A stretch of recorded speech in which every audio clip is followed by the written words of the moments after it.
તો પોરબંદર શહેરમાં દીપડો દેખાતા લોકોમાં ફફડાટ ફેલાયો છે। કલેક્ટર બંગલા નજીક રહેણાંક વિસ્તારમાં દીપડો દેખાયો।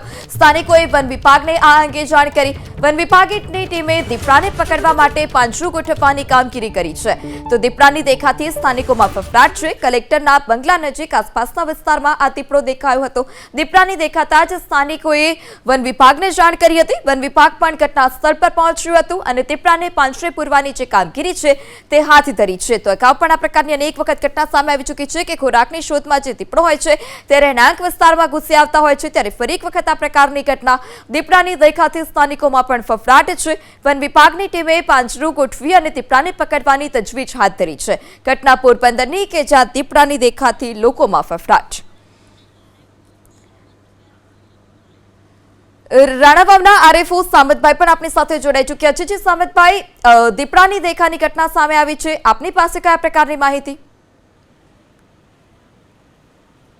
જી, પોરબંદર વન વિભાગની ટીમને જ્યારે માહિતી મળેલ છે તે માહિતીના આધારે પોરબંદર વિભાગની ટીમ દ્વારા પોરબંદર સિટી વિસ્તારના લાલ પેલેસ એરિયામાં જે દીપડો દેખાયો એ સ્થાનિક દ્વારા જાણ કરવામાં આવેલ। એ વિસ્તારની અંદર વન વિભાગની ટીમ દ્વારા સ્કેનિંગ કરવામાં આવેલ, પરંતુ હાલ કોઈ દીપડાના સગડ જોવા મળેલ નથી, દીપડાની હાજરી જોવા મળેલ નથી। તેમ છતાં વન વિભાગની ટીમ દ્વારા આ વિસ્તારમાં પેટ્રોલિંગ કરવામાં આવી રહેલ છે।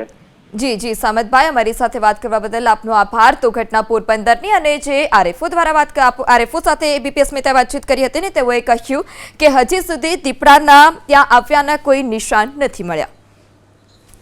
વધુ માહિતી સાથે સંવાદદાતા અલ્પેશ પણ ફોન લાઈનથી જોડાઈ ચૂક્યા છે। જે અલ્પેશ, કલેક્ટર બંગલા નજીક દીપડો દેખાયો હોય તે પ્રકારની માહિતી, શું વધારે વિગત? જી, જાણવા મળતી માહિતી મુજબ આજ સાંજના મોડી સાંજની રાતના ટાઈમમાં કોઈ પણ વ્યક્તિને ત્યાં લાલ પેલેસ વિસ્તારની અંદર રહેતા વ્યક્તિને દીપડા જેવું દેખાયું હતું, એટલે તેને જાણ કરી છે કે તમારા બંગલાની ઉપરની સાઈડમાં દીપડો જમ્પ કરીને ગયો છે। તે બગીચા જેવું છે નાનકડું, તેની અંદર દીપડો જેવું દેખાતું હતું અને જ્યાં જોતા એવું લાગતું હતું કે દીપડો જ છે, એટલે એને વન વિભાગને અને જે મકાન માલિક છે તેને જાણ કરી હતી। મકાન માલિકે વન વિભાગ અને પોલીસને જાણ કરતા આજુબાજુ વાત પરસી જતા માણસોના ટોળા ભેગા થઈ ગયા હતા અને દીપડાને જોવા માટે ત્યાં માણસો ભેગા થયા હતા, પરંતુ વન વિભાગની ટીમ સતત તાત્કાલિક ત્યાં પહોંચી ગઈ હતી અને પોલીસ પર પહોંચી ગઈ હતી અને પોલીસે પબ્લિકને બધાને દૂર કરી અને વન વિભાગે તેના ફૂટપ્રિન્ટ ચેક કરવા માટેની કાર્યવાહી ચાલુ કરી હતી। જ્યારે એને આવી કોઈ પણ ઘટનામાં ફૂટપ્રિન્ટ દેખાયા નહીં, એટલે એ લોકોએ અત્યારે આખા જે વિસ્તાર છે તેની અંદર પોતાની રીતના સર્વે ચાલુ કર્યો છે અને તે દેખરેખ રાખી રહ્યા છે। જી અલ્પેશ, સમગ્ર માહિતી બદલ આભાર।